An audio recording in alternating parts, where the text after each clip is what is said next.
Mike. I'm so glad that you decided to join us today. I'm here with Joseph Coleman. He goes by Seth. He's a gentleman that I have met recently at the gym that I've been going to.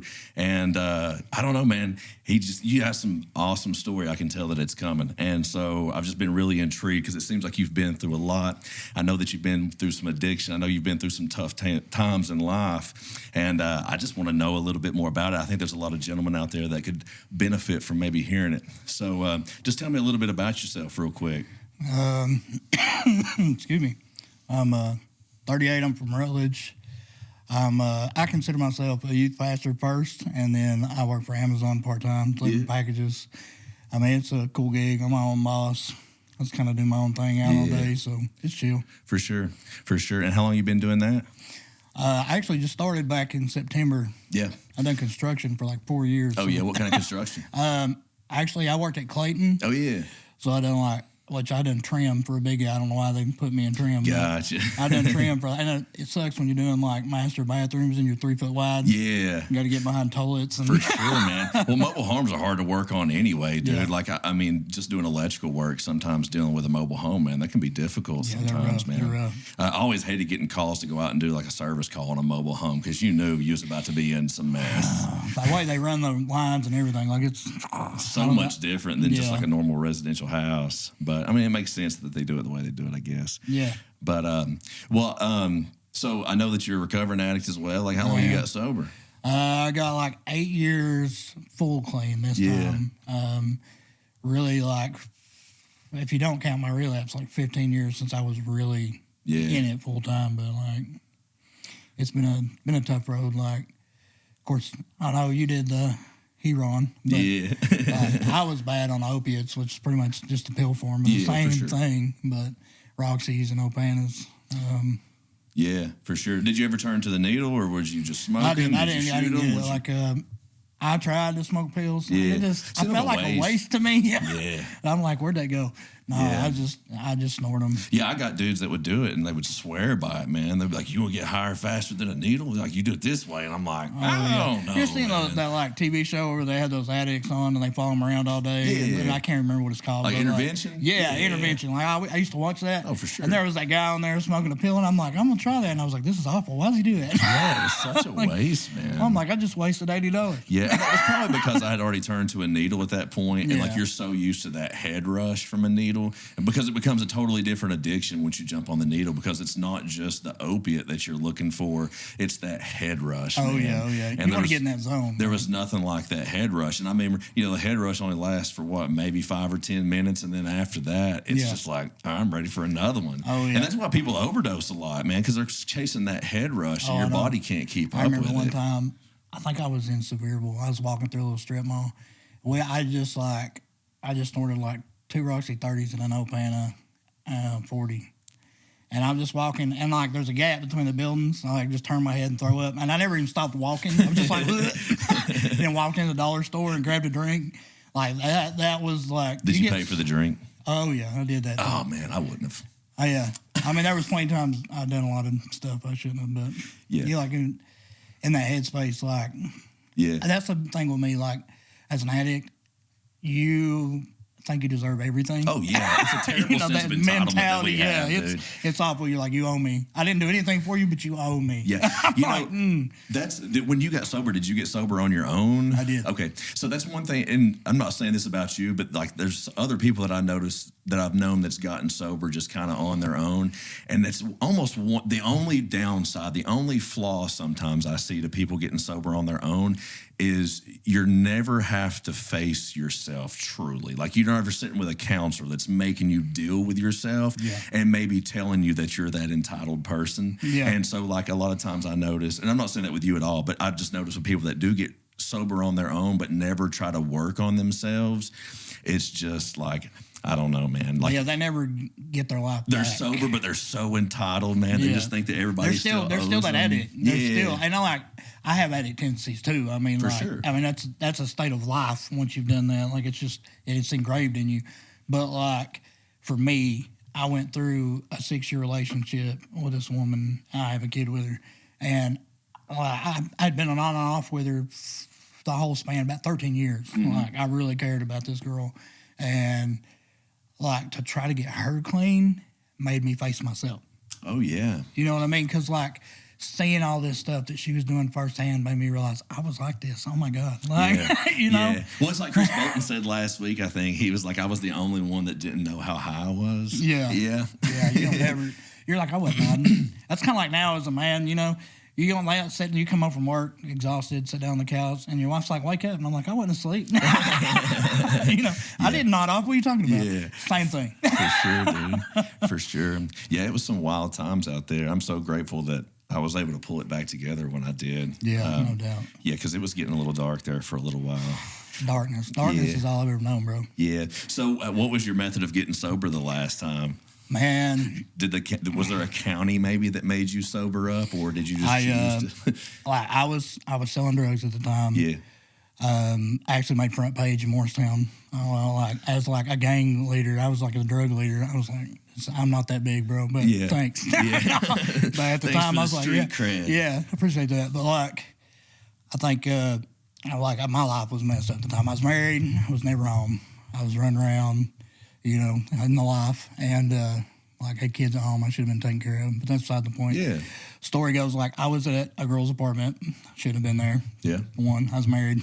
Yeah, for sure. But like I was there with these 2 girls and 3 of my friends, and like I was about broke. I mean, I had plenty of pills on me. I had a money source, but I had no money at the time. Yeah. You know, I had a pocket full of money, but it wasn't informed yet. Yeah. But like I was an addict selling drugs, so like at that point, like I was breaking even. I wasn't making money anymore. You know what I'm saying? And it's a slippery slope. Yeah. So at the time there was this other dealer in town, and I'd kind of like, it sounds crazy, but I took over his territory. You know how people are. Yeah, for sure. But like the guy I was getting my stuff from, he was the same guy he was getting his stuff from, like the same guy that was trafficking it and I was getting. But so he went to his guy and was like, he's taking my business. You can't give it to him no more. And dude literally cut me off. He like went crying to the man and was like, you got to quit giving to him because he's stealing all my people. And I'm like, bro, it's because you be getting high and not showing up. Like, they want who's going to show up. You know, they're not going to wait 3 hours on you. They're ready to get high. It's a bad day when your dope man develops a habit too. Yeah, it's never good. Like I'll say, I can't say anything. I stayed high, but I stayed high in town. Yeah. Like, I'd find somewhere to post up that was like off radar, and I'd be like, yeah, you can come to me right now. I wasn't going nowhere, but like I'm available all the time. Like, but for sure. And then so he made me so mad, and I was broke at the time. I was like, we're going to rob this dude. Like I'm done. Like, so we had planned to rob this guy, and we'd set and set out a plan how we was going to do it because dude was like bad off on, I want to say, like Xannies and stuff. Oh, yeah.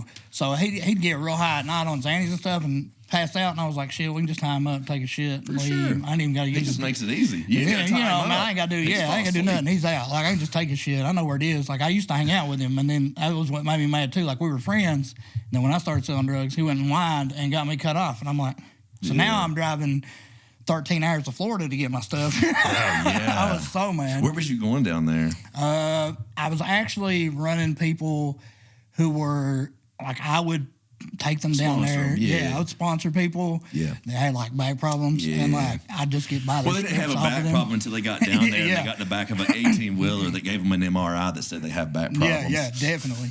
But I'd take them down there, pay the way down, give them, stay the night. Yeah. And then I'd buy their stuff off of them. I'd take them back. I mean, it was a free trip. Yeah. Plus, like, I'd give them a few of their stuff, too, after I bought it from them. They were getting high, too.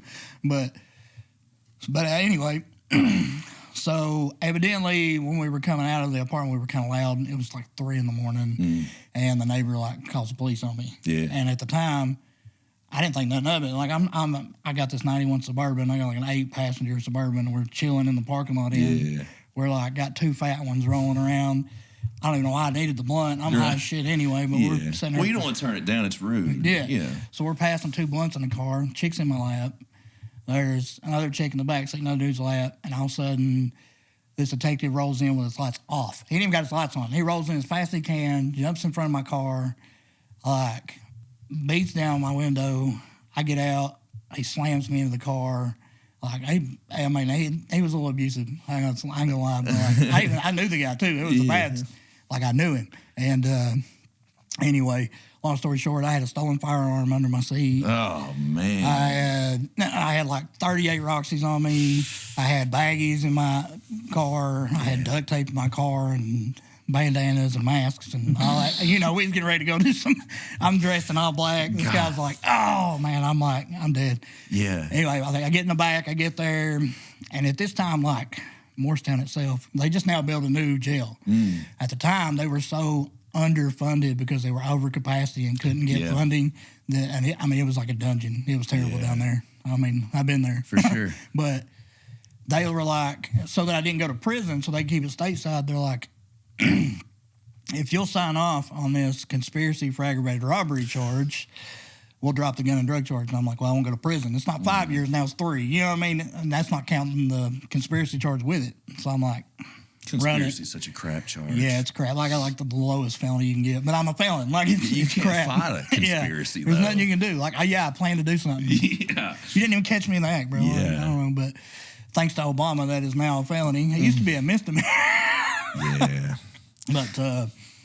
but anyways, long story short, I got 4 years. I done 8, and then in Hamlin County, keeping me stateside. So they kept me stateside so they get the funding from it. And anyway, I got to watch my son walk for the first time through a computer screen. You know what I mean? Like, because like in the stateside, felon side where I was at, like they didn't let you have face-to-face visits. So it was all through a screen. And like, that broke me. That broke me bad. Like it broke my heart. I'm like, this is my oldest son. And I've already got a daughter I barely know at this point. It was like a one-night stand. I barely know her. I get that. And I was like, I looked in the mirror that night after I seen that, and I was like, I hate you. You know that when you hit that rock bottom and you're like, I hate you. When you're staring in that metal mirror that's all dented up. Yeah, you can't really see your reflection, you can't but see yourself. But it's appropriate because like that's the way you really see yourself. That like deformation of yourself in that mirror, like that mutation. That's the way you really view yourself in that moment. Yeah. And you're like, that's the monster I am. It's like Paul said, now we see ourselves dimly in a mirror, but then we'll see us as we are because we'll see him face to face. Right. And so you think that's a very dim mirror that you stare into in a jail cell. And at that point, when you see that mirror, you got 2 choices. Yeah, you know what I'm saying? True. You can be done with it. You know what I mean? Like with life, period. Yeah. Like not go off the deep end. Yeah. Find yourself in a hole somewhere. Yeah. Dead. Yeah, dude. And that's where a lot of addicts end up. Like, it is, man, because we get so hopeless. I feel like in the justice. I talk about this. The justice system stacks stuff up on us in a way that you almost feel hopeless, and you almost feel like everything's stacked up against you anyway. And granted, I got myself into all of those situations. Yeah, definitely. But it's like there's definitely a flaw in the justice system, and especially considering the government's the one that peddles the dope into the country through Mexico at this point.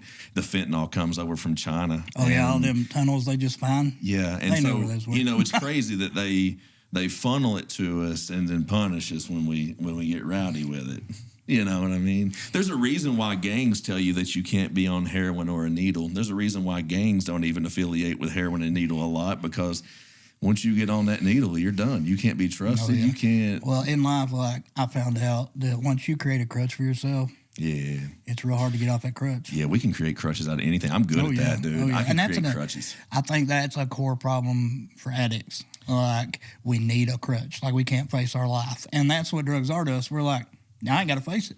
I'm high. It ain't even there. It ain't a problem no more. Yeah. I think that addicts feel a lot, though, dude. I think that I don't know if we feel on a deeper level. I don't know what it is, man, but there's something. I think that, like, excuse me, I think that we don't mature like we're supposed to. So we've got this, like, whenever you start doing drugs, that's where you stay at. Mentally, that's where you stay. Like, that's a whole thing. So, like, 15 years later, whatever, when you finally hit a spot where you have to be clean for a while and face your life, that impact of emotion that you've ignored and put off for so long hits you so hard that, like, it's crippling. It is. It's crippling, man.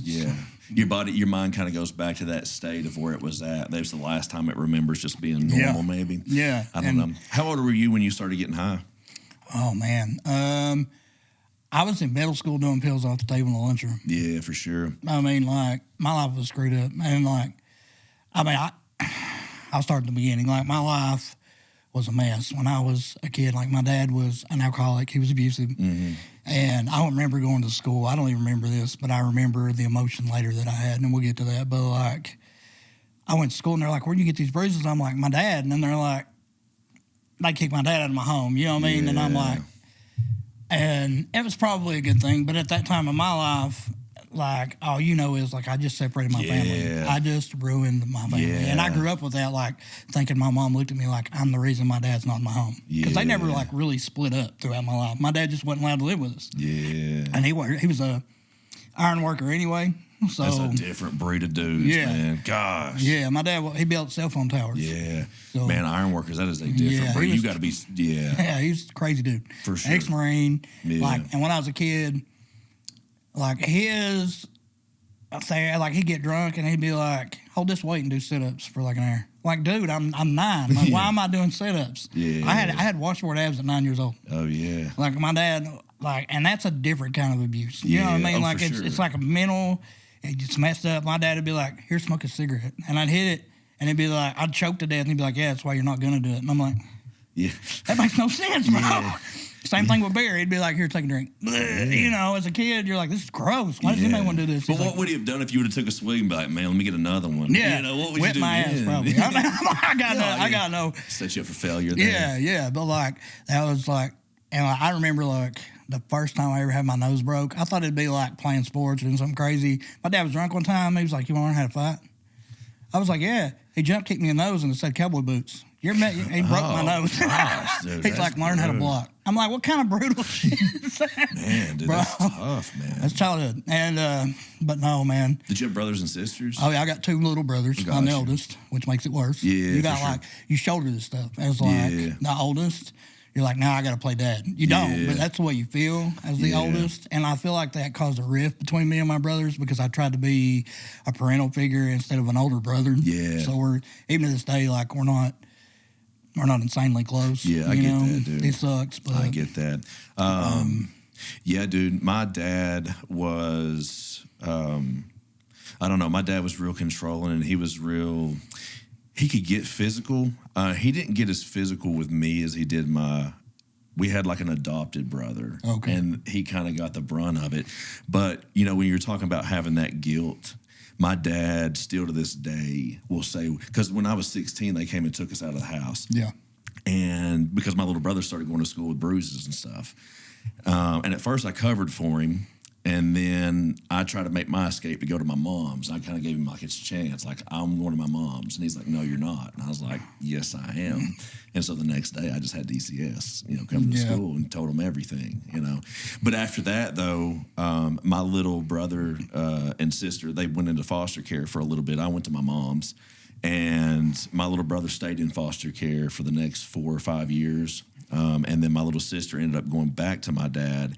But ever since then, anytime that she has something that goes on in her life that's wrong, or if she struggles with something, my dad goes back to this, well, if you wouldn't have pulled your little stunt. Yeah, it's always that. If you wouldn't have pulled your little stunt, things would have been different. That's hard, man. And he won't take any ownership for anything that he did. Yeah, you did that to protect yourself over what he was doing. Yeah. And so because it was, he would bring home work with him, and I had a stepmom at the time that would amp him up because she had her own addiction, and she was hiding it. We didn't know it at the time. And so to divert attention from herself, she would put it on him. And then when my dad would come home, he would just, the stresses of the day would come out. Oh, yeah. It gets better. Me and my dad, like, I remember I was like 9 or 10 years old. We went to Chattanooga on vacation. We went to stay with my dad in a hotel room, who we weren't supposed to be with anyway. But besides the point, I got down there, and it was cool. We went to the aquarium. Only one of the few good childhood memories I have. I remember, like, this, like, fish. They had this catfish that was like bigger than my mom. Yeah. It was like the size of a beetle. Like, it was crazy. A Volkswagen Beetle. Like, it was a huge catfish. But at the same time, it goes with a horrible memory that I have. Like, we had this Hispanic guy, which I'm not racist, but he was Hispanic. But he had been real friendly with me, a 9-year-old kid. I'm walking around with like a Walkman, you know, because I'm old. And he's like waving at me and smiling at me. And I'm like, hey, whatever. Yeah. But we go to Walmart with my mom, and me and my two brothers are like in the toy aisle. My mom's somewhere else, as a kid, like, so what you do? And he shows up in the aisle, and I'm like, okay, whatever. Yeah. I've seen him several times. So but he like grabs me, starts kissing on me, sticks his hands down my pants. Like, this dude, like, full on molested me in front of my two little brothers in the middle of a Kmart. As a 9-year-old kid, that's messed me up. Dude, I remember I got away from him, and I ran through the store, and, like, the hardest thing I ever did was stop. Because I got halfway through the store just running. I didn't even know where I was going. I was running, dude. And I stopped, and I realized my two brothers are still back there. Yeah. I had to turn around and go back. Yeah. And, like, I had to go get my brothers. At this time, like, I guess he freaked out because I freaked out and ran. I'm glad he wasn't there. I'm glad he didn't touch my brothers. I'm glad they never had to deal with that. But, like, having to face that fear at 9 years old, because even in my mind at 9 years old, like, I'm the dad. I'm the big brother. I got to go back. I got to protect him. Like, I run back and we go find my mom. Long story short, I'm like, Mom, it's the guy that's in our hotel, and they call the cops. And as a child, like, your mother, she loves you, she'll do anything for you, but that's not your point of safety. Yeah. You know what I mean? You're like, sure. You're like, I need my dad. Yeah. And, like, at that time, my dad was wanted for a hit and run on the ice machine, dumbest thing I ever heard in my life. But because of that, like, he done threatened this guy and then ran away when the cops showed up. My dad went and hid, and I'm, like, out here talking to the cops by myself. And then, like, I want to say, like, I forgive him for it now, but at the time, like, it traumatized me really bad. That, like, my dad just leave me there like that to save his own skin. Like, and the worst part about all of that is he was an immigrant with a fake green card and Social Security card. So when I went to court, again, without my dad, he wasn't even there. Like, he'd ran and they couldn't catch him. I had no clue where he was at 9 years old. He got away with it. Yeah. Because he had given them a fake green card and fake Social Security card, and they let him out on bond. Yeah. He was gone. And that's sad, dude, because people don't want to talk about it, but that's a harsh reality of having unsecured borders at the same time. Like, not to say that it couldn't be anybody that lives in your neighborhood or anything like that, but when there's no vetting process, there's nobody that knows you. Like, nobody can vouch for you and say, this there's no way that dude actually done it. Nobody knows you. And so not having that vetting process, dude, it is such a hindrance, man. That's and, like, tough. you think about it as, like, a 19-year-old kid, like, you're scared to death. You're looking over your shoulder every minute. Is this guy going to show up? Like, he knows I called the police on him, obviously. Yeah. Like, is he going to show up again? Like, I don't know. Yeah. I didn't, you know what I mean? And you can't process, like, he doesn't know where I'm at. Yeah. I'm like, but to me, I'm like, I could run to him anywhere because like, he's an illegal. He's probably not anywhere permanently. Yeah, for sure. And so I had a mental breakdown at like 10 years old. They put me in a mental institution. First time in a cell, pretty much. I mean, that's what they do to you. You throw any kind of fit, they put you in a padded room. Like, I'm a 10-year-old kid. What am I going to do? Like, I don't know what suicide is at this point. I'm 10. Yeah. I'm not going to go in here and hang myself with shoestrings. Mm-hmm. And I'm in here with no shoestrings in a padded room like I'm a crazy prisoner. I'm like, this is nuts. And then, so it messed me up pretty bad. Yeah, I mean, how could you not just want to just do whatever you want to do at that point? You know what I mean? How could you not just... I don't know, dude. It would definitely fuel something in you. Oh, yeah. Like, I ended up with a lot of anger, a lot of resentment, a lot of problems. By 13, I was already suicidal. By the time I figured that out, I was already cutting and stabbing myself with pencils at school, trying to cut my arm open. And, so I ended up back in an institute by the time I was, like, 12. I was in Salem, and... for being suicidal, another padded room, another whole debacle, and then I go home. At this point, my psychiatrist I'm seeing has got me on so much drugs, like I'm a zombie. I'm walking around drooling. I don't know where I'm at. You know what I mean? And it was messed up, man. I was a messed up kid. And then to beat it all off, I got to the point where I was already selling drugs. Yeah. Like, I was taking like my Ritalin in the morning and not swallowing it and taking it and selling it to high schoolers on the bus. You know what I mean? And I'm a 13-year-old kid. And I'm just like, I'm just tired. I'm tired of being doped up all the time and not know where I'm at, who I am. You know what I mean? They had me on like I don't know if you ever heard of trazodone.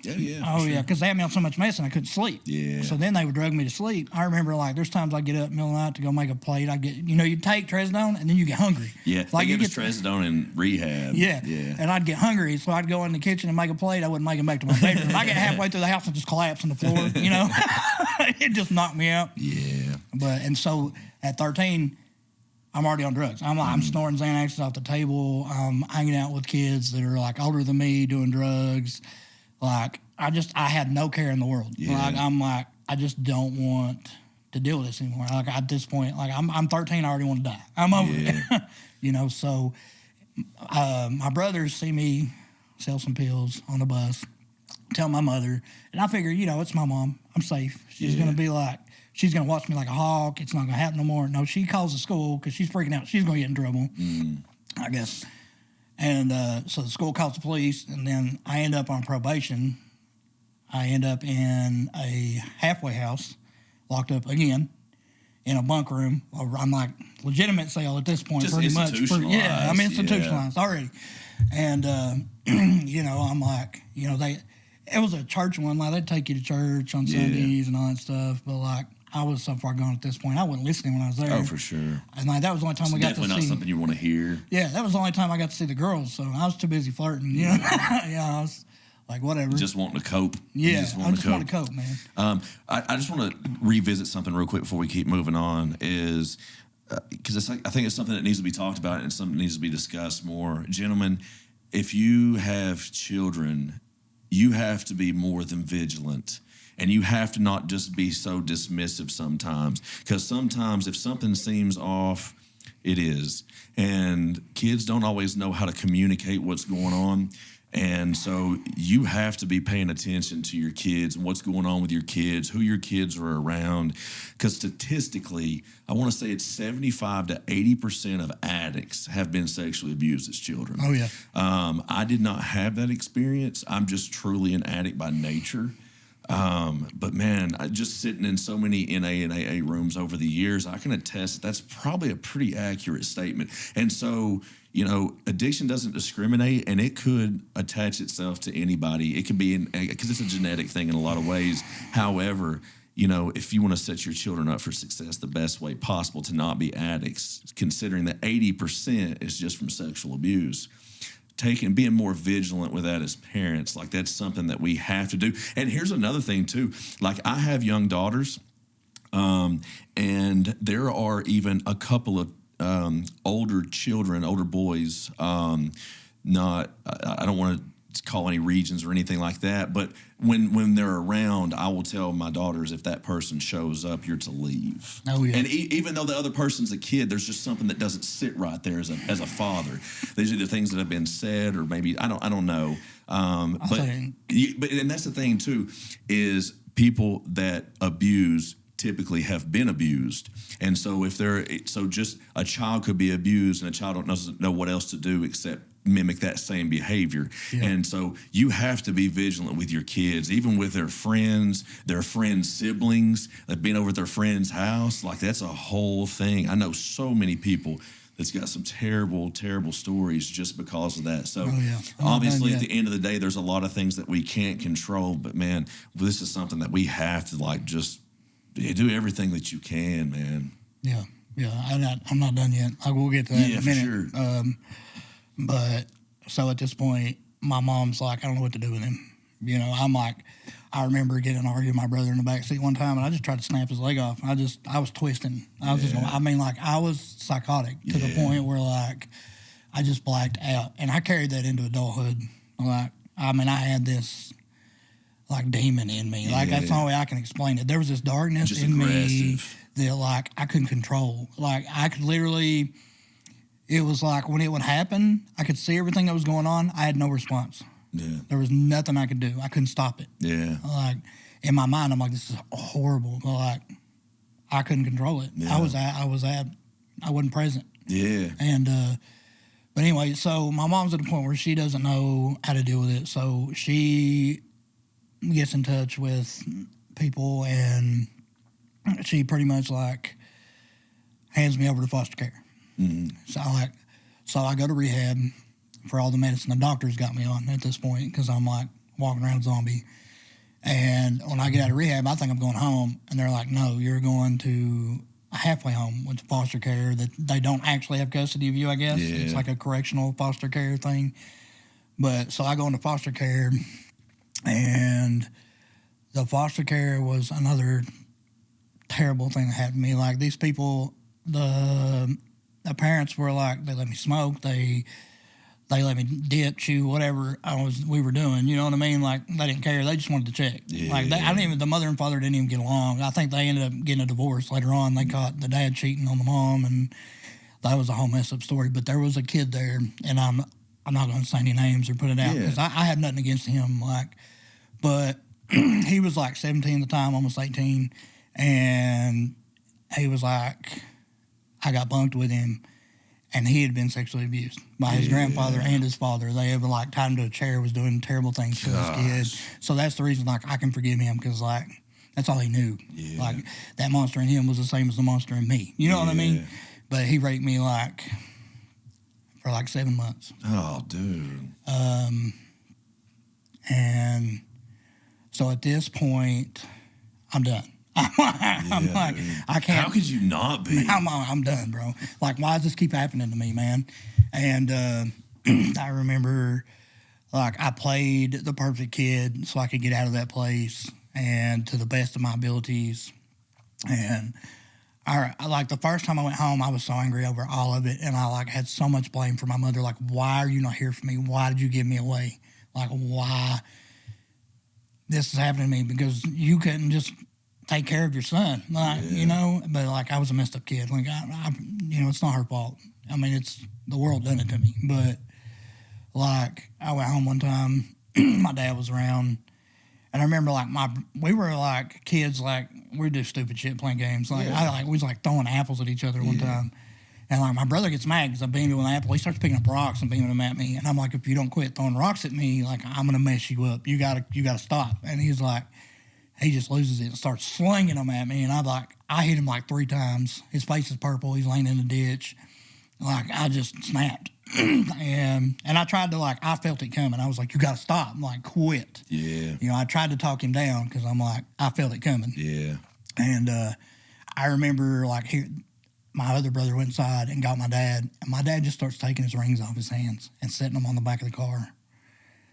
Like, he was getting ready to just tear into me, and like I took off running, and I probably ran for like 6 blocks, and before like I was choking, you know what I mean? Because I was like, I'm freaking out, I'm hyperventilating, like I feel bad because I hurt my brother to begin with, you know, because like I'm saying at this point I'm blacking out so bad, like I can't control it, like it's just not, it's not me. And so I reaffirmed that, like, my father's a monster. I'm a monster now. You know what I mean? Like, I've had all this monstrous stuff happen to me. I'm in, like, my headspace is just a black hole. Like, I'm like, there's nothing left in there. And so I go back. I play this kid. I finally get out. It took me 1.5 years to get out of there. And I get home, and I play this innocent kid. I mean, I have here and there, like, I can remember doing crazy stuff. Like, I remember, like, my uncle pulling a gun on me. I remember, like, I flipped out one time, and this is a very dim memory, but, like, I blacked out so bad. I can remember, like, I was holding a pickaxe, like a double-sided pickaxe, like legit, and just swinging around in circles at the people around me, like, couldn't control it, dude. I was so far gone. It's just off. And at this point, I'm dead to the world, so I'm into whatever I can get into. We finally, like, moved to Tennessee. At the time, I was living in Virginia.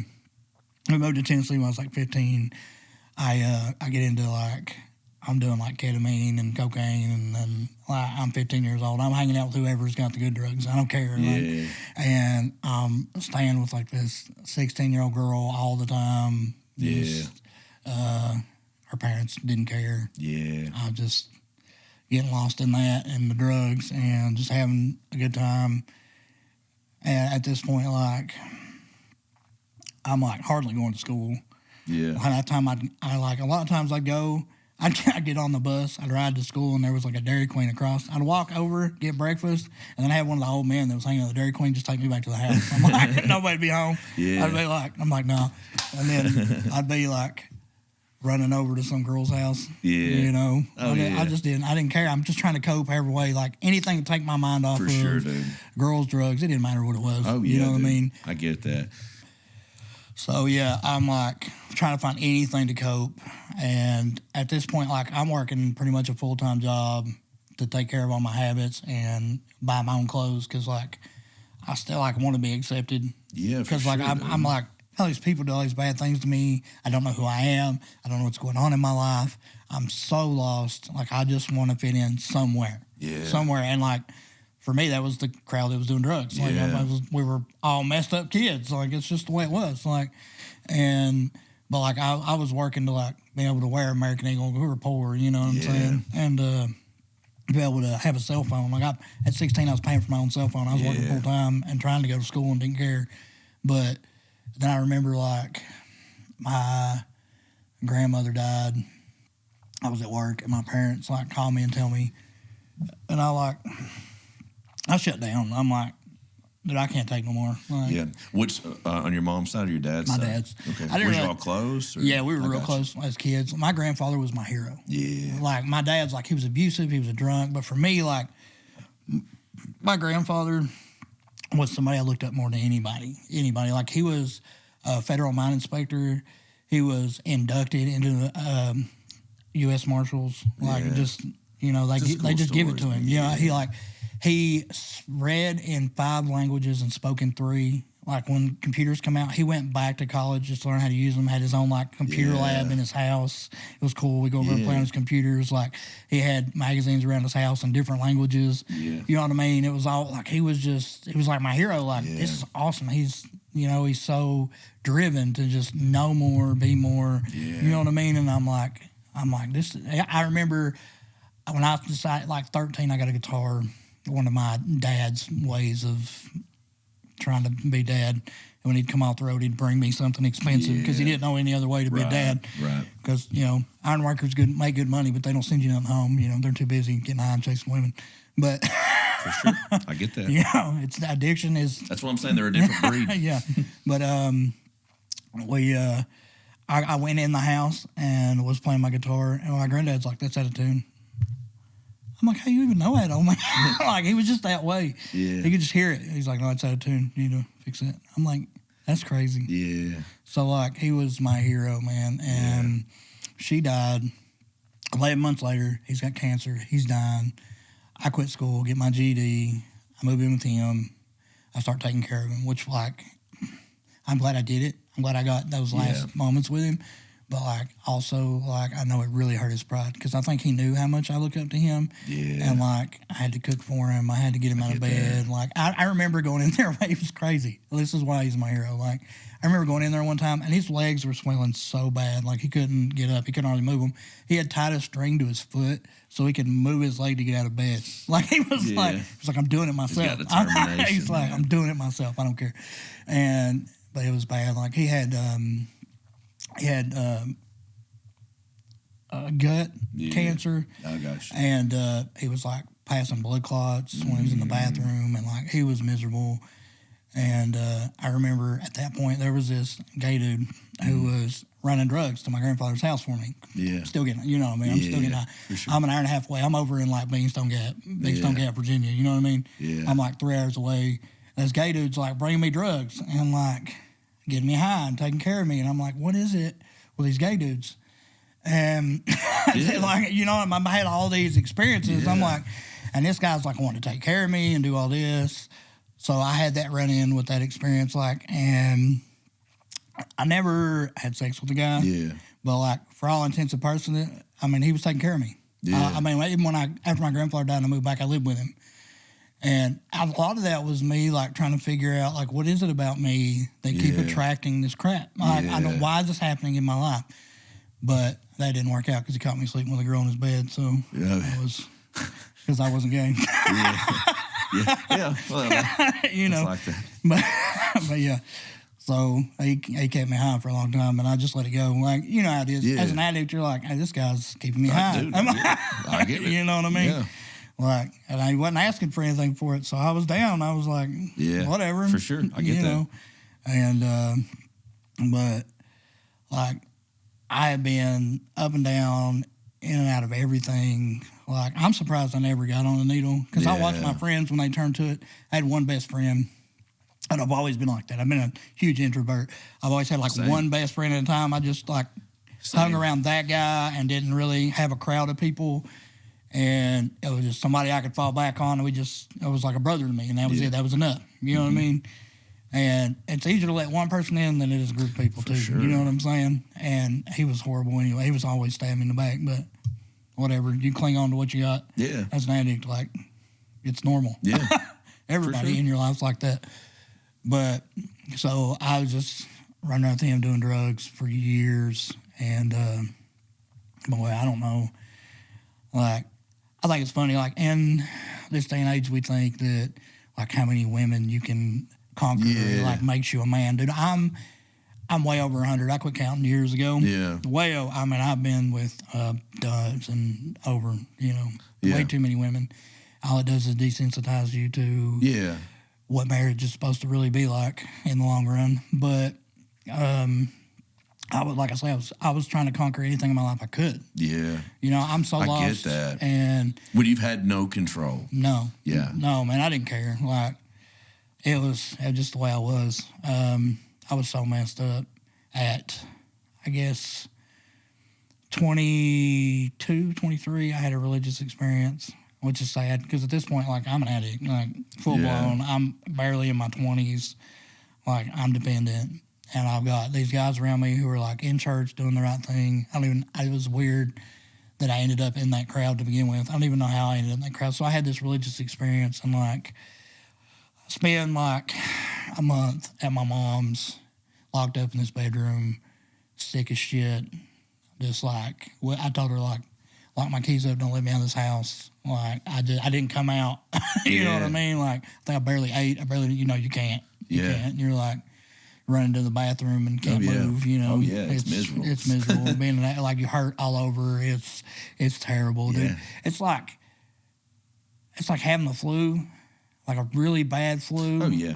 But like not being able to get rid of it. Yeah. Well, and it's the thing is, like with withdrawal, it's not even the withdrawal. Like I can deal with having the flu. Headspace. It's the mental, man. Like facing everything, dude. Yeah. And I locked myself in that room, and like I just read books. Mm-hmm. Because I knew, like, that's pretty much what I did in jail the last time I got sober. Yeah, just I was books. It was fun. I read all I had like in that room was like the Twilight series. I read like all 4 of them. That's funny. I read the whole Left Behind series. Remember that? Yeah, dude. And then once I started looking into it, I was like, "This is ridiculous. This is the most far-fetched stuff." That's not. There's no way. That's funny. It was a good storyline. Yeah, like it kept me busy for a long time. The Bible wouldn't do it like that, and then not know what happened. Like, they may not see Jesus in the sky and all that, but they're gonna know, like, these people disappeared. That was God. Like, know, that's crazy. But yeah, man, I'm like, so I have this religious experience. I meet this girl. I get married. I'm like super religious now. I think I'm doing good. I remember I'm already covered in tattoos. Yeah. Like, I was a tiny little guy though, because I was a drug addict. I wasn't like I am now. I'm 240 now. I was like 130 then. Yeah. But so they owned a restaurant bean station. I remember walking in there with her and her being like, "Dad, I'm dating this guy," and he was a pastor. And he breaks a plate in the kitchen, throws his cell phone in the trash, and runs out the door. He's like, he's so mad. He didn't want to talk. He just leaves. Yeah. He's like, "No, this is not who you're going to be with." And it was crazy. Like, he was 100% against it. Like 100. And that should have been like a warning sign then, but whatever. So he gets used to me, he warms up. Actually, at one point I was living with him and his wife because he didn't want me to live with his daughter. But because like I had worked, I was just a full-time addict, like I wasn't capable of working at that point. And so I was still trying to get my life back together, and she gets pregnant. And this is like, at this point, we're not getting along because of her parents trying to tell me how I run my life. I was over it. and I'd left. Yeah. And she calls me and she's like, I'm pregnant. And I'm like, oh. All right, like, I guess we're getting married. Like, it's just, because in the country, that's the way you are. Yeah, like, no, that's what I did, and it doesn't work. No, it didn't work. Like, I was raised that way. If she gets pregnant, you get married and you figure it out. We tried that. Yeah, I did that. I think like 3 days later, we were married in the church. And this is after, so let me rewind a little bit. My bad, I skipped some things. But so they were having church at the restaurant every Sunday. They hadn't had a building yet. And I'm there every Sunday. I'm with them. We buy this abandoned warehouse and turn it into a church. And built the church out of a warehouse. And the church doesn't even exist anymore. But so you've got me, my brother-in-law, and my father-in-law. He's the pastor. My brother-in-law is the youth pastor, and I'm the assistant youth pastor. So I'm doing the youth pastor thing, and I'm loving it. I'm spending time with these kids, trying to keep them out of trouble because I'm like, my whole life's been messed up. I don't want that for these kids. For sure. And at the time I look back, and I was just trying to keep my mind still off. I still hadn't faced anything. I was still trying to keep my mind off everything, drowned it in whatever I could, which wasn't the word of God, which ruined me. Yeah. And so I'm like, I'm religious now. I'm good. I should have been in my Bible. So when this congregation sees me spending time with their kids, they're like, no. Yeah. No. So they decide, we're going to vote on who's going to be the assistant youth pastor. I'm like, I'm already doing this. Why are we voting? And then, so my wife's cousin got the job. They voted me out. They said that they didn't want me teaching their kids because they didn't want their kids to end up looking like me. And I'm like, all right, at which when they voted me out of that, to me, I'd already been kicked out of the church. They didn't physically say, don't come back here. Church can do a lot of damage to us, it ruined me, man. And so that started my 15-year trip away from God and back onto drugs. Yeah. And so it's amazing, though, how the devil can use the church the same way he can everything else. And you don't realize, when people think church, they think, those people are too good for me. No, it's like the church is a house of sinners, for sinners, but these sinners have hope. That's the only difference. We got hope of something better. That's the only difference between me and the people outside of the church. What's George Jones say? The only difference between sinners and saints is one's forgiven and the other one ain't. Yeah, the saints and the ain'ts. But anyway, so I'm back on drugs. I leave my wife. Already selling drugs at this point. Yeah. Running around being stupid. She's like, I'm pregnant. I get married. I'm already in the wrong headspace to get married. I'm back on drugs. I'm being an idiot. And we have a kid. I'm a terrible dad. I'm a drug addict. You can't wake up sick to a kid laying in a crib crying. You cannot. It's like you might as well take your nails across the chalkboard and wake somebody up. Yeah. I remember walking in there and shaking my son. To this day, I regret that so bad because I'm like my dad was abusive. Why would I want to be that way? You know what I mean? But I remember just grabbing him and be like, why won't you stop crying? I'm so sick. I didn't even want to get out of the bed to go in there. Yeah. You're just in the wrong headspace for your whole life. You can't face life, period. Yeah. Anything in life, you can't do it unless you're high. And then it don't matter because you're high. Hey, real quick, this is a prime example of why I say that addicts need other addicts to talk to, because you can't say something like that to somebody that's not an addict. Yeah, they'd be like, you're a monster. They will not understand they don't get it. Yeah. But being an addict, I totally understand where you're coming from. Yeah. 100%. Yeah. So I just want to say, if you're an addict out there and you don't have people that you can just talk to and say all the fucked up stuff to, you need that. We have to have that. It's because I've said it before, but a lot of times addicts, we have this very negative headspace. We have a dark sense of humor in a lot of ways, man. And keeping that stuff inside is not good either. Even though when we say it and it comes out, we're like, oh, we probably shouldn't have said that. But you got to get the stuff out sometimes. And that's so important for addicts to have other addicts that can say all the stuff and it just be okay. And you don't have to worry about anybody taking it to the police or anything, you know what I mean? And so it's just, we need each other, man. You can't have darkness where there's light. Yeah. That's, you know what I mean? Yeah. If you bring it to the light, you get rid of the darkness. That's just the way it goes. You got to get it out. And it's horrible. I know I was a horrible person. That's not who I am anymore. But I know. You trust me. You ain't got to tell me. Oh, I was a terrible I was dad. awful. I was an awful dude. God, I was an awful dude. Man. Yeah. I was awful. So I go to jail. Mm-hmm. I told you, did I talk about that on here? About going to jail? I mean, you've mentioned jail before. I didn't know how many times you had been. Yeah, well, this was like my felony charge. I got you. So I think I did talk about that. Yeah, you did. Because we were talking before this, so I couldn't remember if it was before or after. But so I go to jail. Then we stop at the mirror. Okay, that's where we stopped.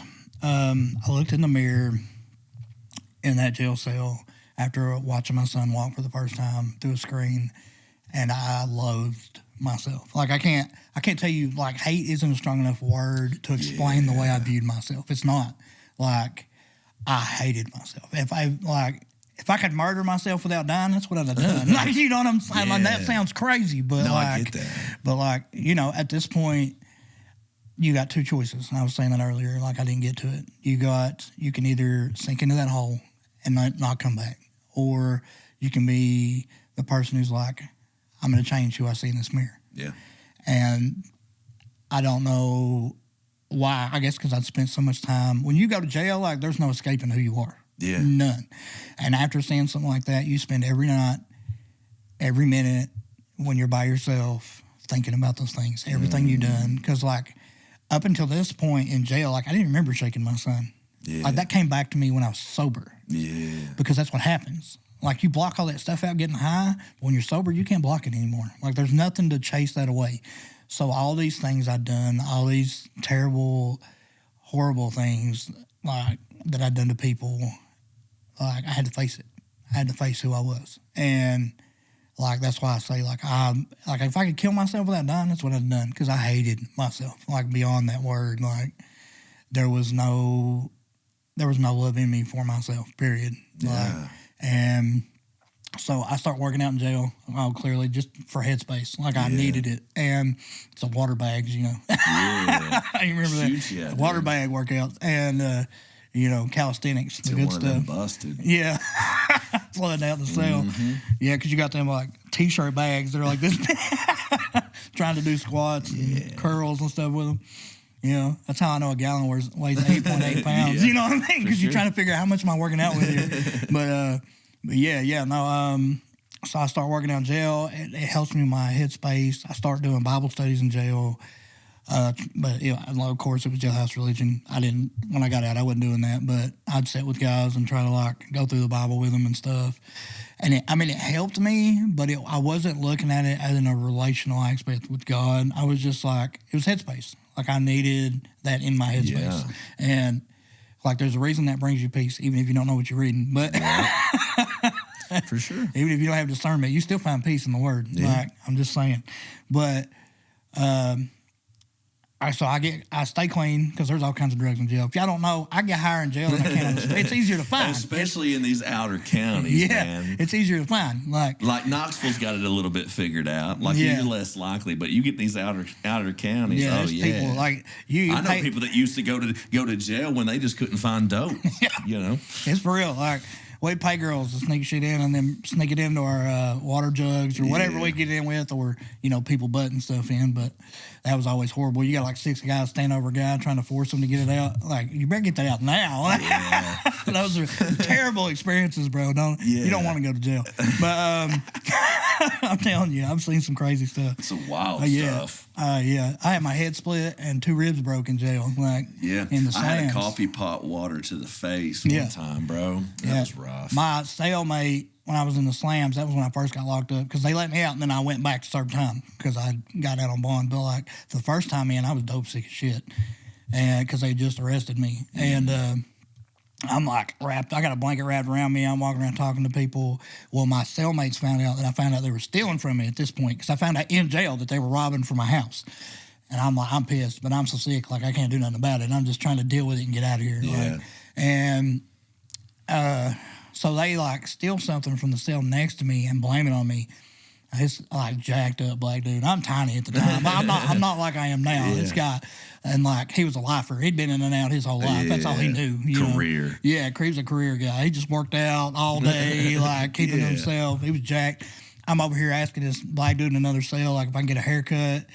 And like he sneaks up behind me and just elbows me in the back of the head, splits my head on the bars. Because I'm standing like this, talking to the guy in the bars. I just slammed it split my eyebrow open. I had like 13 stitches. Then when I got down, I'm dope sick. I'm like half conscious at this point because he done smashed my head into the bar. He kicks me in the rib for good measure like twice. It was, I got to see my wife though. She was a nurse at the hospital at the time, you know. That kind of worked out. Yeah, she worked at the hospital. She had to see me chained to a bed, but you know, worth an ass whooping though. Yeah, I got, and I can say I was there for my nephew who was born because he was born the same day. I wasn't in the room, but I was in the hospital when he was born. It's amazing how the Lord works. Yeah, it's crazy. Right? It's crazy, and I'm raising him now, so it's even weirder. Cool. But yeah, I get out and I'm like, I got to fix my life. I start getting in the gym. I'm working 2 jobs. I'm still married at this point. And I'm never home. Like, you know, I'm getting up at 4 a.m, going to the gym, working out with a friend of mine so that I got a partner. And then I'm going to my first job from like 6 to 2:30. And then I work at the gym from 3 to midnight. Yeah. You know, I'm working 2 jobs. So I'm hardly ever home. Like maybe 4 hours a night sleeping, you know. And like I got to the point like my in-laws had moved in with me in my house, and they were they were living in my house. Bro. All of them, my brother-in-law, my mother-in-law, and my father-in-law were all living with me. I don't care how big a house is; it's not big enough for 2 families. It's not that big, and like I can't keep beer in my house at this point. I'm not saved. I'm like, you know, headspace. I like a beer before I went to bed, and like.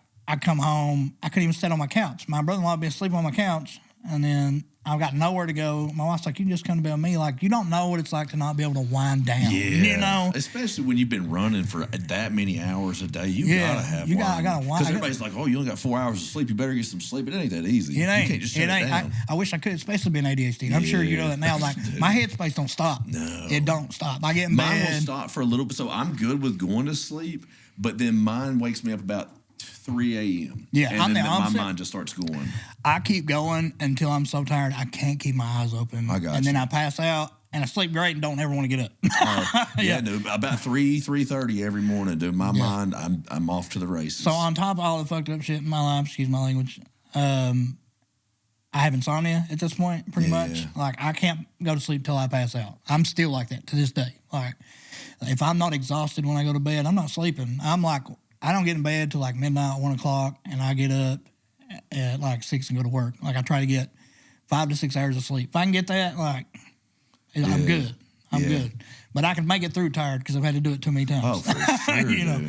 But anyway, so I got to the point I didn't want to go home after work, and there was a bar in the parking lot of the gym. You know what I'm saying? So I started getting off work and going to the bar. Down. Oh yeah, but like. I didn't get back into something stupid. I mean, like, I would sit there at the bar by myself, watch TV, drink a beer. I wasn't really like, but my wife at this point has no trust for me. I get that. You know what I mean? Look at everything I've done. Like, I've cheated on her. She knows I have. She actually caught me. She came home the next day one time to me on the couch with a girl. She's caught me. And it's still with me. And I don't know why she was at that point anyway, but I get arrested with a girl. Like, I mean, you know what I mean? These girls, like, when they arrested me, the only reason they found out about the conspiracy charge, because I was going to be like, that shit's just in my truck. But, like, you know, like, you can't prove nothing. Yeah. But they had threatened the girls they would take their kids if they didn't write statements on us. So that's how I ended up with that. But that's here nor there. That don't even matter. Yeah. You know, they got to look out for them. That's the world. For sure. But, so she has no trust for me. And like, she calls me up one night and she's like, why are you not coming home every night? She's like, what are you doing to me? And I'm like, I'm not doing anything. Like, I can't come home and watch TV. I can't sit on my couch. I got no space in my house. Like, I'm just trying to wind down before I come home and go to bed. Like, that's all I'm doing. And she's like, I don't trust you, blah, blah, blah. And I'm like, fine, I think we should get divorced. She's like, fine, we should get divorced. And that was like, we just agreed on it and split. That was just it. That was just it, man. There was no animosity.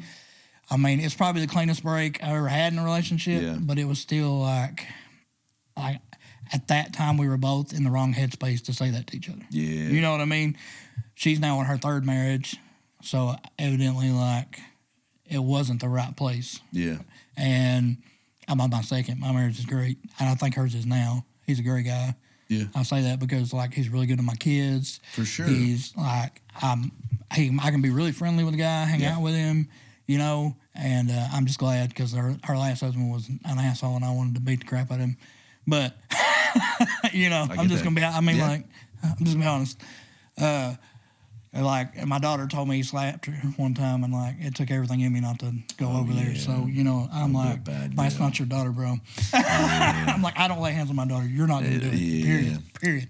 It took everything I had not to go over there. For sure. So we get a divorce. I'm living in my truck. I'm in like a single cab, 87 F-150. Shoot, lifted. I'm just crashing wherever I can. All my crap's in this truck, you know, and. Like I'm just house to house, and a lot of them are parties. Yeah. You know, and so I'm drinking heavy. I'm like, because like if I party with these guys, they'll let me crash at their house. So I'm just gonna chill and party and crash. Like, that's what I'm gonna do. I still working 2 jobs somehow. I don't know how I did that. But house to house, I finally get an apartment, and I'm like, why am I working 2 jobs? Like I got nobody to support no more. Like heck, what? Like why am I doing this? So I quit the good job and keep the gym job, and then they fire me. So they're like some old lady, again, because of the way I look, some lady was like, well, they came in the girls' bathroom, they'll say anything. I'm like, lady, there's a sign. Like I put a sign up when I go in there that says I'm in there. Like, for cleaning and stuff. Yeah, you know what I'm saying? Like, because I was a janitor, like I wasn't like a trainer or nothing, but I didn't care. I got free membership. But, you know, it was a cool gig.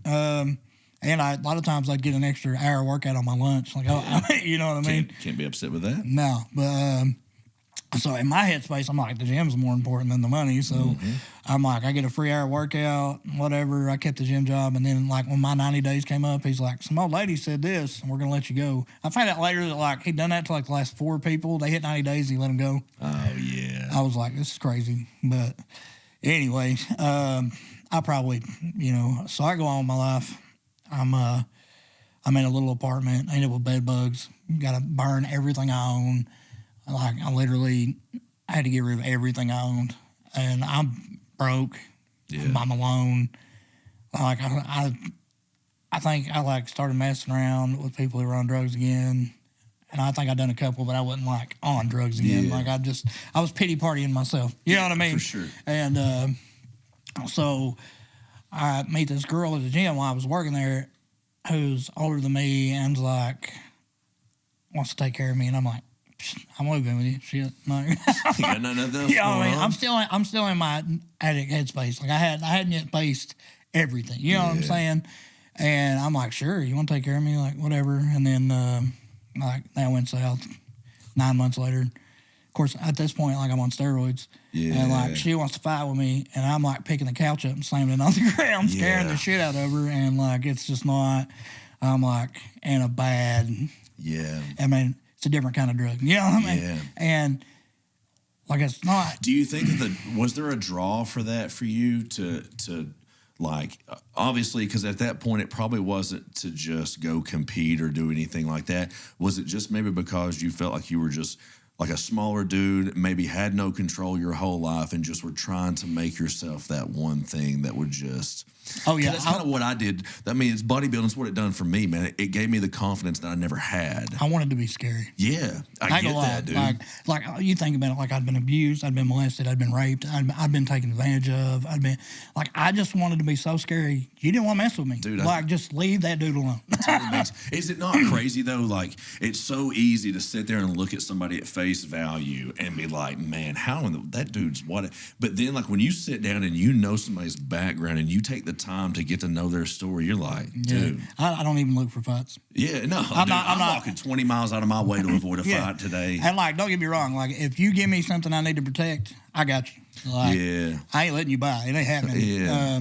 But for me, like...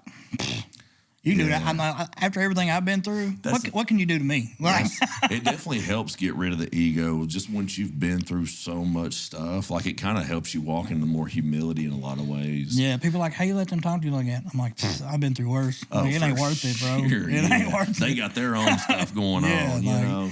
I've been through way worse. So, yeah, I get divorced. I messed around for a while, and then I run into the girl I was with for like on and off for 13 years. Yeah. And she's like, I'm clean now, blah, blah, blah, blah. I'm like, all right, we get back. I still loved her, on and off for 13 years. I loved the girl. I wouldn't have done it for 13 years if I didn't. Yeah. But, and like a lot of it was like, she was like exactly my type. Like I had this, like while I did love her, it was more lust than, you know what I mean? Yeah. Started out that way. For and sure. then as she stuck with me through all this crap that I did and got married and she still stuck around and like I was like, okay, like I love her. She stayed with me through all this stuff that she shouldn't have. Like, and all I did was abuse her. Like, that's really what happened. Like, because like I was a drug addict. I was using her, and I was only there when I wanted to be there. I wasn't there for her, but yet she tortured her. Like, I took her virginity. Like, she latched on with everything she had, and I used it. Yeah. I used it. I dried it up, and it hurt her. It messed her up. Like, and so, I mean, I was on drugs. Clearly, she was going to end up on drugs. That's the way that works. You love somebody that's on drugs, you either run from them or you join them. There's no other way in between that. I know, and I can say that because with her, I found out she was back on drugs when my son was born. So, and this is a wild story, let me tell you. We didn't know she was pregnant. She was a thicker girl, and I like girls with big thighs, big butts. You know how it is. Yeah. But she... she didn't look pregnant. Like, she was gaining weight everywhere. And I was like, she's getting kind of thick. But I'm like, all right, whatever. Not even mad at No, it. I didn't even mad at it. I didn't care. But, like, one night I'm like, man, your stomach's getting kind of firm. Like, you don't work out. Like, you need to go to the doctor. Like, this needs to happen. Yeah. Like, I'm pretty sure you're pregnant. And I'm like, at this point, I'm like, she's like 5 months, No, bro, I wasn't even close to counting. She finally made an appointment like 2 months later. And the night before she was supposed to have that appointment, she had my son in my house. Gosh. She was like, I'm not playing, bro. Okay. So I'm working 12-hour shifts at the time at they make metallized plastic for like NASA and crazy stuff. I was working anyway, but I was working like 12-hour shifts. And so she's keeping me up. I'm trying to sleep. I'm like, I got to work 12 hours in the morning. I got stuff to deal with. And she's like, my back's hurting and all this. I'm like, you want me to take you to the doctor? She's like, no, I just want to get some sleep. I'm like, okay. So I roll over and I tried. You know what I mean? I'm like, okay, I'm going to roll over and go to sleep. I go to sleep. I wake up at like 2 or 3 in the morning. She's not in the bed. I'm like, where the heck is she? So I go through the house. I turn the corner out of this little room I'm staying in at my mom's house because I'm still pathetic.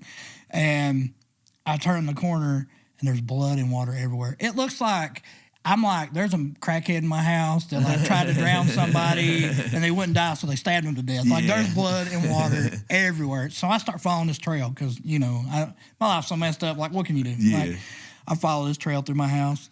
I turn the corner, and she's standing there holding this baby. Umbilical cord's still connected. Neither one of them's making a sound. They're just standing in the hallway looking at each other, and I'm like... Oh my freaked gosh, out, bro. She had this baby in my mom's house in the kitchen and just like was just standing in the hallway, like stone cold, both of them just staring at each other. Yeah. And I'm like, holy crap. So I'm freaking out. I'm like, I run in here and wake my mom. I'm like, mom. She's like, what? I'm like, Whitney just had a baby. She's like, what? I'm like, she just had a freaking baby. Like, I can't even make this up. I can't make this up. And oh my god, dude, I'm freaking. There's like bloody footprints through my living room, and I'm freaking out, dude. And so we finally get on the call. The ambulance comes. I cut the umbilical cord on the couch, like she's holding this baby still. I had to walk her to a chair and sit her down, and she's holding this baby because neither one of them making a sound. I'm thinking they're both gonna die. Yeah, there's blood and water everywhere. She had this baby in the house, and the baby's not making a sound. I'm like, I've seen this TV show. These babies supposed to be crying when they come out. Like, this baby's stone cold. And they get there. We get to the ambulance ride to the hospital. The chick in that ambulance is like slapping her. Like slapping the girl, and she's like, because she's like nodding out. Yeah. She thinks like something's Lost going on. Much blood and yeah, stuff, that's what she thinks. And like, couldn't find out that wasn't the case. So we get to the hospital, and I'm there, and they come in the room, And they're like, we found this in the cord blood. They're like, you were doing this. They find all kinds of stuff in her cord blood. And I'm flip. They had to make me leave the room. Yeah. They're like, we will kick you out of the hospital if you don't go calm down. Like, yeah. So you didn't know she was even getting high? No, I didn't know. I didn't know she was sneaking around behind, because she was like going to college out of town. So like, I'm thinking she's going to class. Yeah. You know what I mean? But she was stopping off at friends' houses. Yeah. And I'm like, so she's been getting high this whole time. She was going to a different kind of school. Yeah. So, long story short, so that's how I found out she was on drugs. And so I'm at the hospital. They try to take the baby, but like somehow we kept it. We kept the kid. They're like, well, you didn't know you were pregnant, so you weren't abusing the kid. Yeah. Like there was a loophole there. Yeah, I can get that. Yeah, since 16 and pregnant is real, only like at like 20. Yeah. Like she really didn't know. She didn't know she was pregnant because she was staying so high. She never felt anything. No kick, no nothing. The baby was high the whole time. So he's in NICU for like 2 months, detoxing. They're giving him morphine little at a time, trying to wean him down, get him off drugs. I'm going there constantly to visit and stuff. And it was crazy.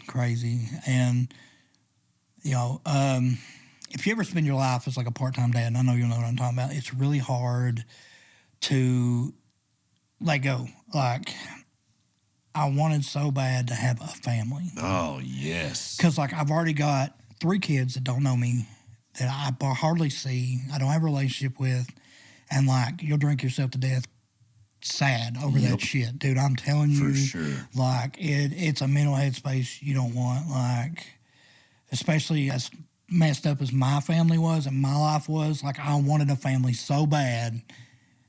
Like, you just never knew how to do that. Yeah, though, I didn't. I didn't at all. I don't know how to be a dad. How do you do that? I had no clue.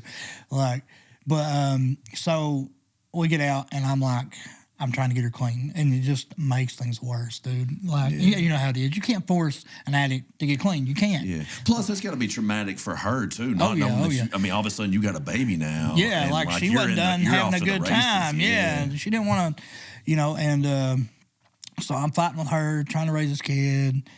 Like, we're fighting constantly. I'm like, I'm gonna fix all this. I'll buy a house. I'm like, we're gonna be a family. Like, this is how it's gonna work. And that doesn't work. You can't do that. But I tried. And playing house with a drug addict doesn't work. No, it doesn't. So she stayed at her mom's 90% of the time. Yeah. Because you can't be in front of somebody and lie about drugs. You got to be away from them and lie about drugs. You know what I mean? So until I started, or have somebody else close by that you can divert the attention to. Yeah. So I started finding needles everywhere. They all went south quick. Like, I remember one time, like, I don't think the baby stuff was in the diaper bag, but she had like come over to stay the night, and I got in the diaper bag for something. And there was an eyeglasses case, and I opened it, and I'm like, oh, spoon and needle. What the is this in this diaper bag? Like, in my headspace, I'm just like, this is our kid's bag. Why is this in here? I lose my mind. And, like, I constant fights like that.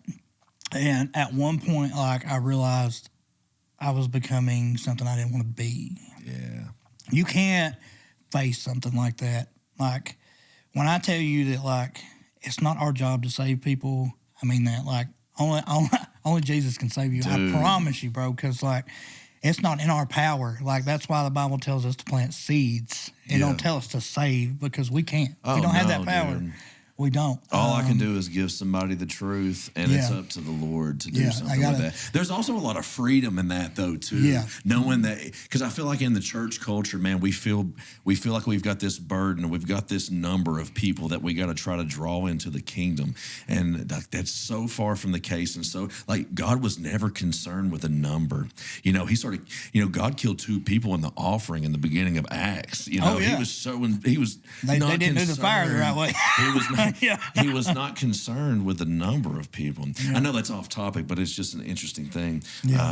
Yeah. But so at this point, like, I don't trust her.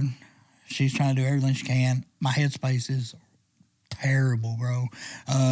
You don't know what it's like to, like, question the person you love constantly and know it and still choose to do it. That's the shitty part, because, like, you're trying so hard to love someone that don't want to be loved. Yeah. They want to be left alone. And So she goes from like bouncing around on different things. She's like alcohol, Suboxone, back and forth, and she finds dope. And then the next thing I know, like she's shooting dope. And then I'm doing dope at work with the guys at work, trying to deal with my life right now because my life's already fucked up. Like, look at everything I've been through in my life. Like, this was just something else to stack on top of it. Like, why am I dealing with this? I want so bad to have a normal life. That's what I'm trying to do. And, like, it's falling apart. It's like, it's terrible. It's messy. It's awful. And I'm like, so I'm doing dope at work. I'm not sleeping.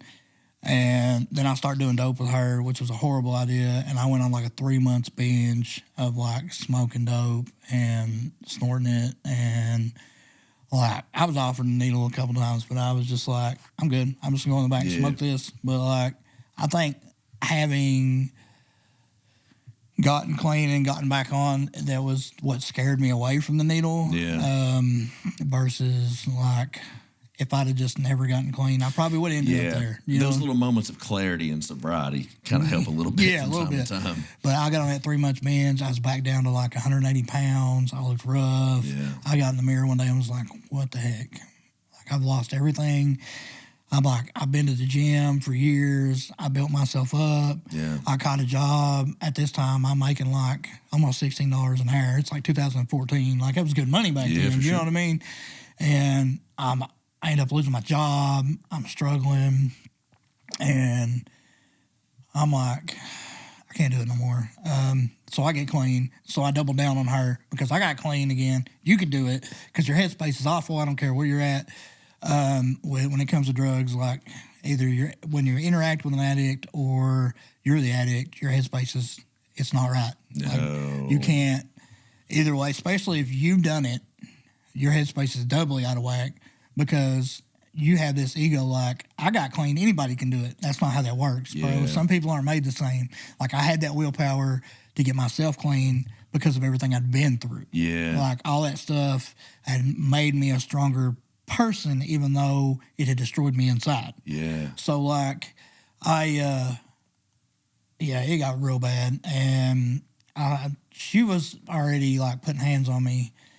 And I went to work a couple times before I lost my job with a black eye, and everybody's like, where'd you get that black eye? And I'm like, oh, something hit me, I tripped, blah, blah, blah. I'm coming up with excuses, like, and I'm in a terrible, my headspace is getting darker and darker. Like, it's, like, you can't keep going through abuse and the mental aspect of not being able to trust the closest person to you, and, like, all that together.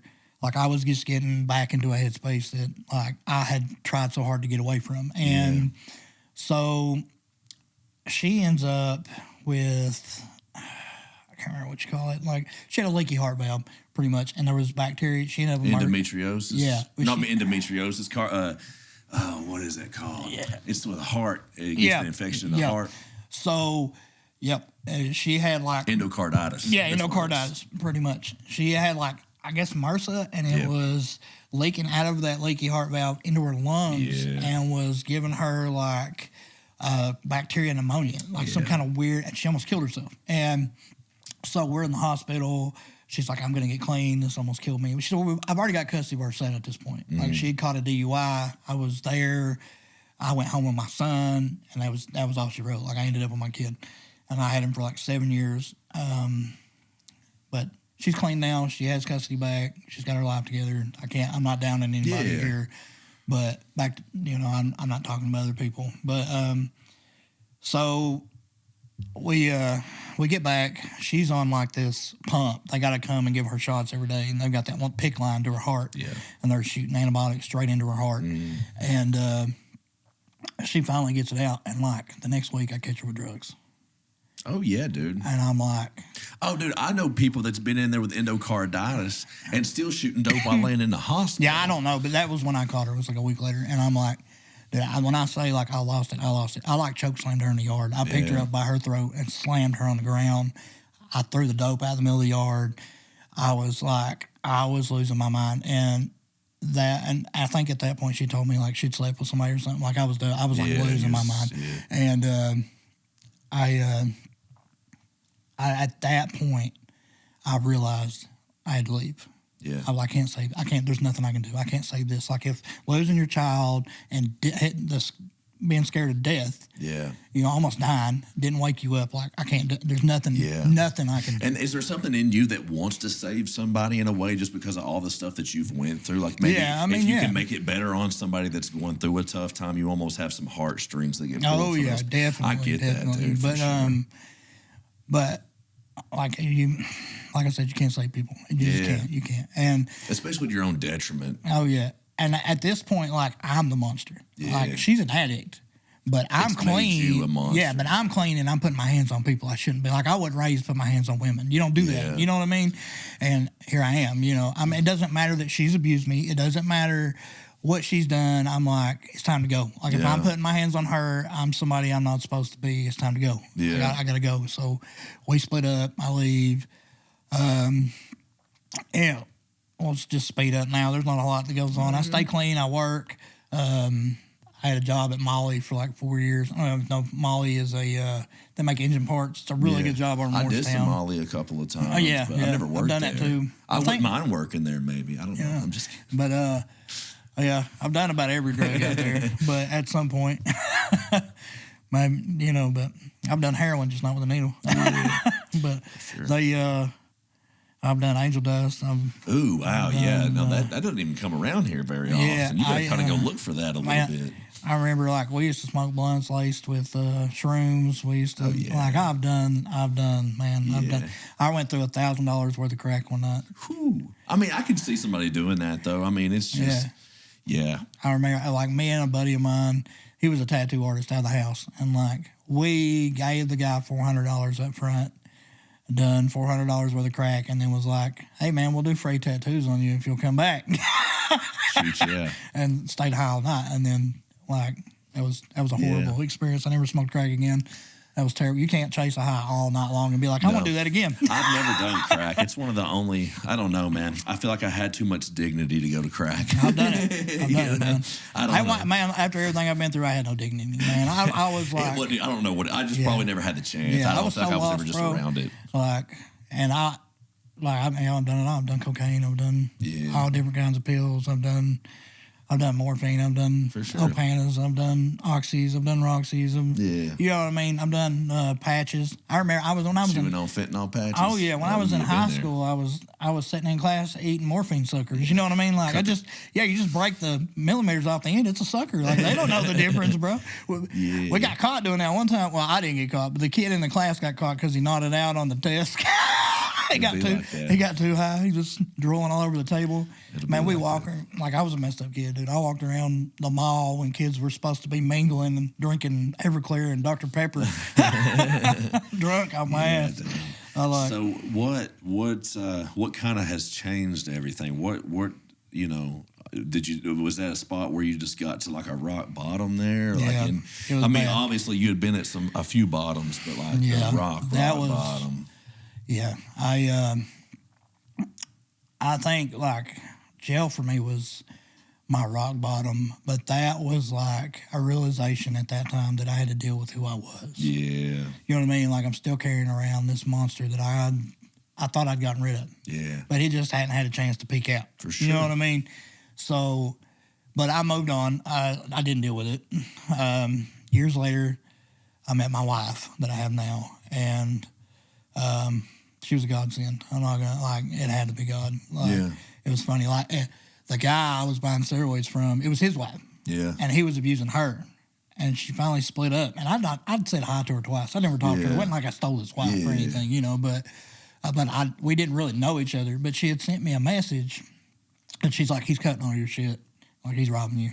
And I'm like, "Well, thanks," you know. And she was trying to like hit on me. Yeah. But I didn't catch it. I was just like, thanks, I appreciate that. Like, I'll stop fucking with him. And so after that, she hollered at me at the gym, and like we hung out one time, and I pretty much told her my life story up front. Like I have all these kids, and I'm fucked up. Yeah, you might as well throw all that out there real quick. I'm like, here's our first date. We're just sitting by the lake in my truck, and I'm like, here's how fucked up I am. Like, here's my life growing. She's like, I want it, and I'm like, let's go. I'm like, who else is gonna say yes? No, but but I got her off drugs to begin with. Yeah, Like, she was on Suboxone really bad. Yeah. Like, he was a drug addict. That's how I knew him. I used to sell him pills. Yeah. And then he ended up selling me steroids. Yeah. It was like a loop. Yeah. When he was younger, I was selling him drugs. And then, Yeah. but, Full circle moment. Yeah, full circle moment. And then he was selling me drugs, different kind of drugs. Yeah. So anyway, they split up. I think like they get a divorce.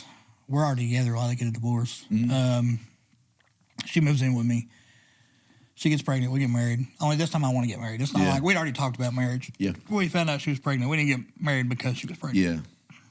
We'd already talked. It was pretty funny. She was like, "What do you want to do this weekend?" I'm like, "Let's go get married." She's like, "Really?" I'm like, "Yeah, let's go." It took me 2 hours from the Ingalls parking lot in Morristown to get to downtown Gatlinburg to the court office, whatever. I can't remember. Yeah. I'm The clerk's office. Yeah, the clerk's office. Yeah. Sorry, ADHD. I can't. Sometimes I just can't bring. I know it, but I can't bring it out. But I found out when I got down there it was rod runs. That's why it took me 2 hours. Yeah. I couldn't get through traffic. Tough I day. got there 15 minutes before they closed. Oh, yeah. And got they were getting ready to close. I got my certificate. We go to the chapel. We're going to get married. And they're like, "Oh, you were late. Somebody else is already in here." They're like, "Well, we'll marry you right here on the curb in your car." And I'm like, "Run that. I done been married." Yeah, for sure. I'm like, "Run that." So we got married in the car. Then we got out and took pictures. Both of us had done had a wedding. We'd already been married. Those fell through. We didn't care. We're like, it don't help anything. Yeah. At that point, we didn't care. So we get married, and I'm cheating on her. Yeah. Already. You know what I mean? Like, my headspace is I hadn't fixed anything. Yeah. So I have all these things I'm still trying to use to cope with. I'm like trying to prove myself, or I don't know what I'm doing, but like I'm sleeping with these people I shouldn't be. But I'm not on drugs. So I'm thinking like I'm okay a normal ass dude. Yeah. You know what I mean? Like I'm working 12-hour shifts. I'm working 83 hours a week. Yeah. And somehow still find time to cheat. That's ridiculous. Yeah. But I'm not getting high. Yeah, but I'm not getting high, Yeah. so I'm good. I got money that I can only spend on the toilet at work on Amazon, and because I'm working 83 hours a week, and I'm getting some, so I'm good. But so I have my daughter, who is now 3. The day my daughter is born, like her umbilical cord was too small, so they went into emergency surgery. I'd been up like 27 hours.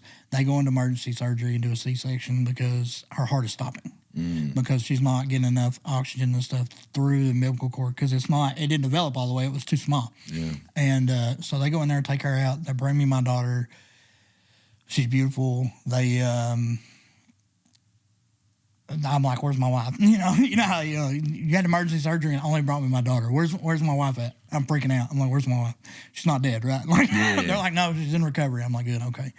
So I had an episode, freaked out, and she comes in finally. I give her my daughter, and I pass out on the couch at the end of the bed. Right? I've been up for hours. Yeah. I'm like, at this point, she's been in anesthesia. She had a nap. You know what I'm saying?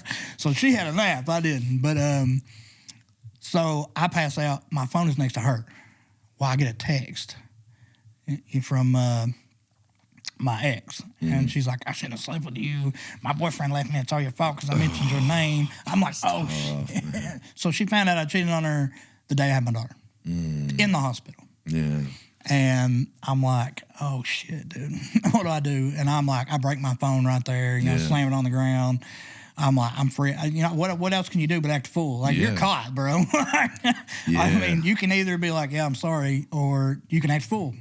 Well, my whole life's been fucked up, so I acted a fool. But because I don't know how to handle anything. My headspace is still super messed up. And she stays with me. I can't tell you why.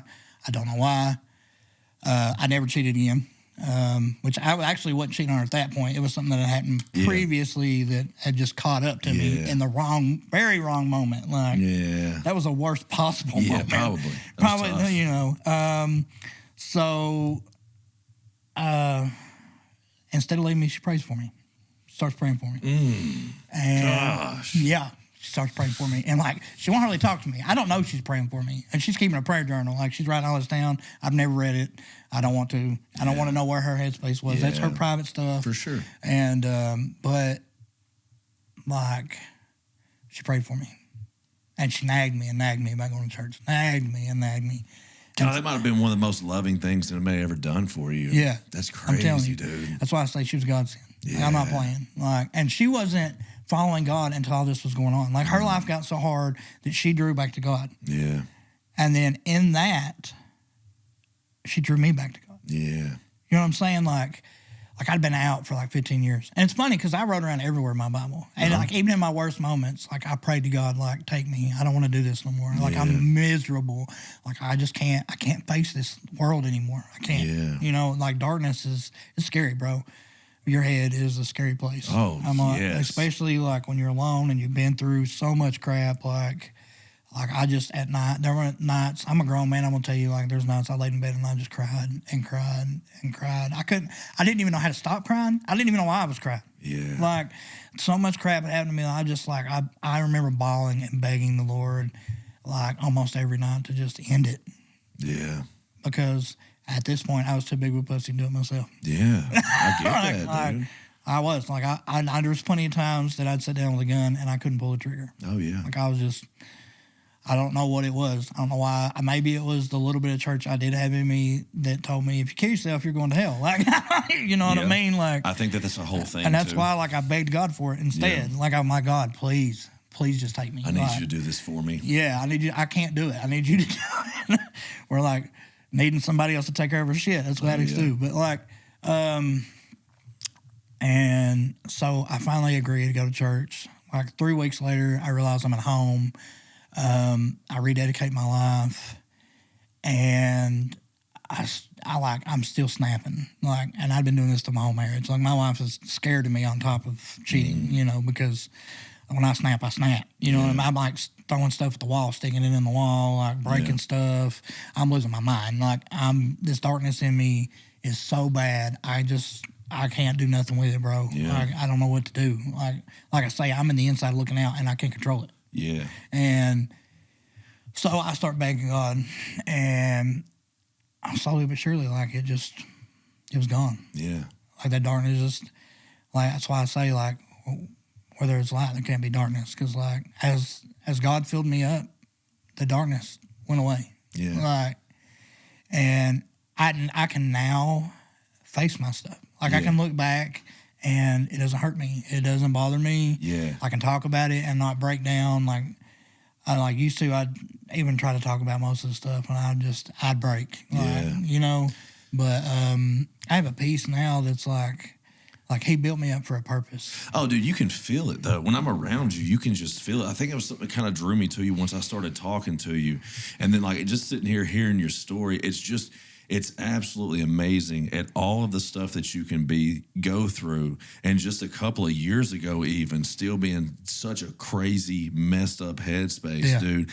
And then, like, sit here with you today, and I can feel that peace that you have in you, dude. And it's that dude that you used to be, I don't feel it sitting here with me. Yeah, you know man, what I mean? Because I have been around dudes like you, you know, back in the day, and it was always a nerve-wracking thing because you never knew what to expect. You know what I mean? Yeah, oh yeah. And, like, just to be able to sit here with you and just have so much peace with you, dude, it's such a cool thing. Yeah, man. And that's why I say, like, you can't tell me God's not real. No, dude. Like, man, I'm telling you, when I say he changed me, I'm nobody compared to what I used to be.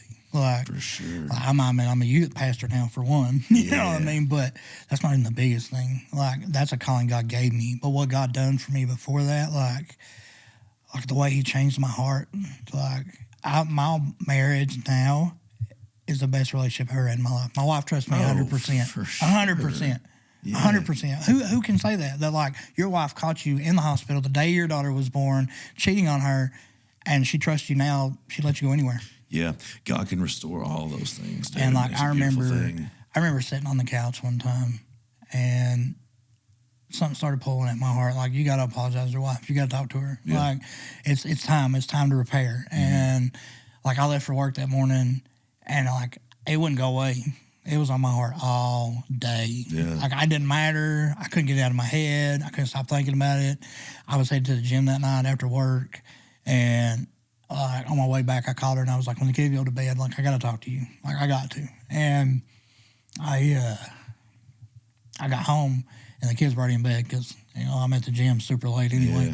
Yeah. And we sat down, and I'm like, I'm sorry. Like, I really appreciate you, and I'm so thankful you stood with me, and I'm so thankful you're here, and like, you don't know how much you mean to me and how much you do for me, and like, like you put my life back together. I mean, God used you to put my life back together, and I'm so thankful to have you as my helper God gave me.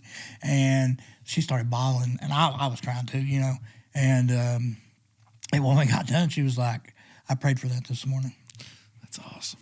How can you deny God that? When you got a story like that, when you feel God, like, it's like, I can't explain what happened. Yeah. When you can't explain what happened, it's God. Like, that's for sure. Dude. You know what I mean? It's like, you can tell me all the things about the universe, how this and this and this and this had to happen, and it had to do it as a freak coincidence. But there's so many of those freak coincidences that had to happen at a certain time to create the universe that God controlled all that. You can't tell me He didn't. Like, but dude, it had to be orchestrated. Even just your life and all the chaos and stuff, and then you sit here and you tell me about all this stuff that's going on and how it's affected you and all of this stuff, and you can't deny that there's a God that can bring peace to that. Yeah. Nothing else could bring peace to that. Like, there is absolutely nothing else, no other thing that you can look for. I've fought that demon in me forever. And I truly believe I was possessed. I don't even know how else to put that. Like, there was a demon in me. Yeah, it's definitely a spirit of bondage, that was taking control, man. And because, like, when I say I had no control, like, I couldn't stop it. Yeah. Like, I was inside, like, why are you doing this? Why are you acting this way? Why? I couldn't stop it. I was a monster, bro. And, like, God just took it away. Yeah. Just took it away. And it's crazy. Like, now, it's all full circle now, too, Because, like, when I had that religious experience, I was an assistant youth pastor. Yeah. And now that I have a real genuine relationship, cool. I'm the youth pastor. You know what I mean? Like, he's like, I prepared you. Here's your calling. Like, and that's my thing. Like, I'm a crazy big dude covered in tattoos, crazy looking. And when they asked me, I was like, are you sure? Because, like, I look crazier than I did the first time they kicked me out of church. Like, I don't want to go through this again. Yeah. And they're like, no, we wouldn't ask you to hurt you. Yeah. You know what I mean? And I'm like, yeah, I feel like God's calling me to do it. But I let go, and now it changed my life. Yeah. Like, it reaffirmed how good God is. Because he's like, I teased you with this when you wasn't real about me, but now that you're real about me, here it is. Like, here's your gift that I have for you. For sure, you know what I mean? And it's just crazy because, I get so nervous when I get on stage. And the craziest thing is when I write sermons, like, a lot of times I can't get past an outline. Yeah. Like, I got this, like, outline and the verses I want to hit, but, like, the feeling in between, that talking in between, I never know what I'm going to say. Yeah.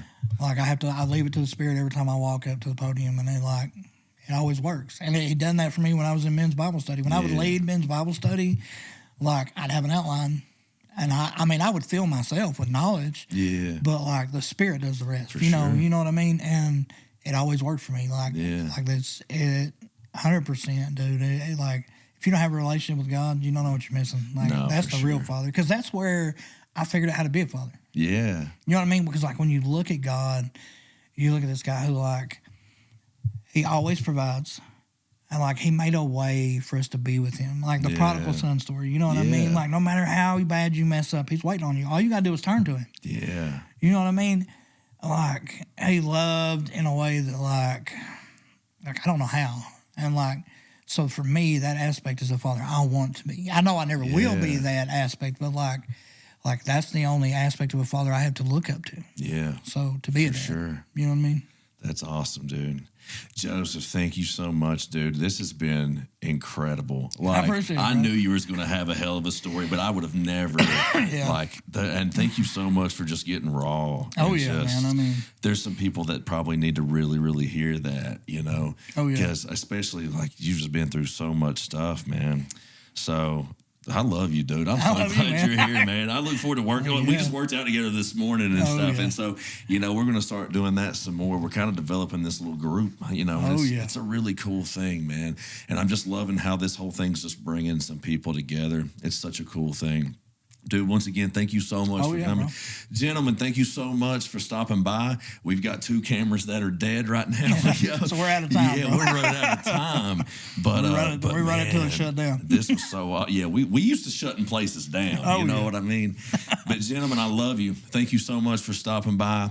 Reach out and find some people. If you don't have people, find people. Tell those people that you love them and that you need them.